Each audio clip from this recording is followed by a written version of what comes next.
भारत के अंदर मुसलमानों और मुसलमानों की मुकद्दस मकामात पर भारत के आरएसएस के गुंडे जो है वो हमले कर रहे हैं, मसाजिद को शहीद कर रहे हैं। इस हवाले से अनस हक्कानी जो के तालिबानों के अहम रहनुमा हैं, उन्होंने भारत के खिलाफ ऐलान जंग कर दिया है और 15 मसाजिद जो हाल फिलहाल के अंदर भारत की मोदी सरकार के सरपरस्ती में शहीद की गयी, उसका इंतकाम लेने का ऐलान किया गया है। आपको ये बता दें कि तालिबानों ने एक मरतबा फिर कहा है कि हम मुसलमानों को भारत के अंदर तनहा नहीं छोड़ सकते। भारत की गवर्नमेंट जो अपनी सरपरस्ती में दंगे फसाद, मुसलमानों की नस्ल कुशी, मुसलमानों की मसाजिद में आग लगाना और इस तरह के दीगर काम कर रही है, इसको तालिबान बड़े अच्छे तरीके से देख रहे हैं और वो वक्त दूर नहीं जब तालिबान का असल मकसद शुरू होगा। तालिबानों ने हुकूमत हासिल की है और उस हुकूमत का मकसद ही सिर्फ ये है कि इस्लाम दुश्मन मुमालिक और इस्लाम दुश्मन शख्सियात को नकेल डाल सके। आपको ये बता दें कि अनस हक्कानी ने यह कहा है कि भारत की त्रिपुरा के अंदर जो काम हुआ,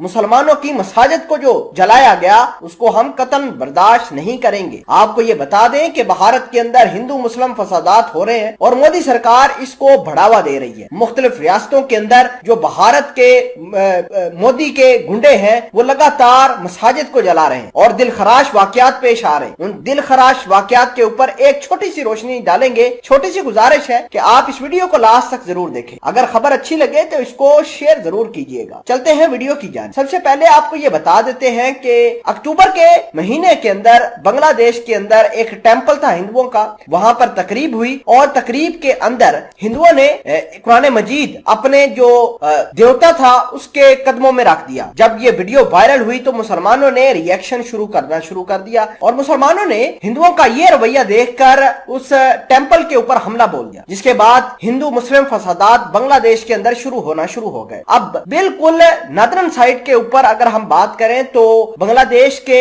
700-810-20 किलोमीटर की एक लंबी सरहद लगती है जिसको त्रिपुरा कहते हैं। वो भारत का हिस्सा है त्रिपुरा और उसके अंदर भारत के जो हिंदू हैं उन्होंने मुसलमान की मसाजिद को शहीद करना शुरू कर दिया है। आसाम की बात करें, उत्तराखंड की बात करें, वहां पर मुसलमानों की मसाजिद को शहीद किया जा रहा है। अगर हम गुजरात की बात करें तो गुजरात के अंदर मुसलमानों की प्रॉपर्टी को आग लगाया जा रहा है। अगर कश्मीर की बात करें तो कश्मीर के अंदर आए रोज 15 से 20 मुसलमान कश्मीरी नौजवान जिनको मुजाहिदीन डिक्लेयर करके भारत शहीद कर रहा है, जिसको देखते हुए अब तालिबानों के अनस हक्कानी का ये कहना था कि हमारा असल मकसद इस्लाम की सरबुलंदी है, दीन की जो हिफाजत है, मुसलमानों की हिफाजत है और मुसलमानों के साथ जो जुल्म हो रहा है उसके खिलाफ आवाज उठाना है और हम ये सिर्फ बातों से नहीं अपना अमल करके दिखाएंगे। आपको ये बता दें कि मोदी सरकार पहले भी तालिबानों से काफी डरी सहमी बैठी है। तालिबान जिस तरीके से बाबरी और दीगर मसाजिद के मामलात उठा रहे हैं, ठीक वैसे ही दीगर मामलात को भी देख रहे हैं। भारत ने पिछले कुछ रोज के अंदर 15 से ज्यादा मसाजिद को शहीद कर दिया है। मुकद्दस किताबों को नुकसान पहुंचाया जा रहा है, मुसलमानों के घरों को जलाया जा रहा है, जिसको देखकर अनस हक्कानी भड़क गए हैं और भारत को बदतरीन मुल्क करार दे दिया है और कहा है कि जहां तक हो सकेगा वो मुसलमानों को सपोर्ट करेंगे। अब मुसलमानों को सपोर्ट कैसे की जा सकती है, जरा उसके ऊपर थोड़ी सी रोशनी डालते हैं। तालिबान जो है वो कश्मीरियों के साथ दिलो जान से मुंसलिक है। तालिबान कश्मीरियों को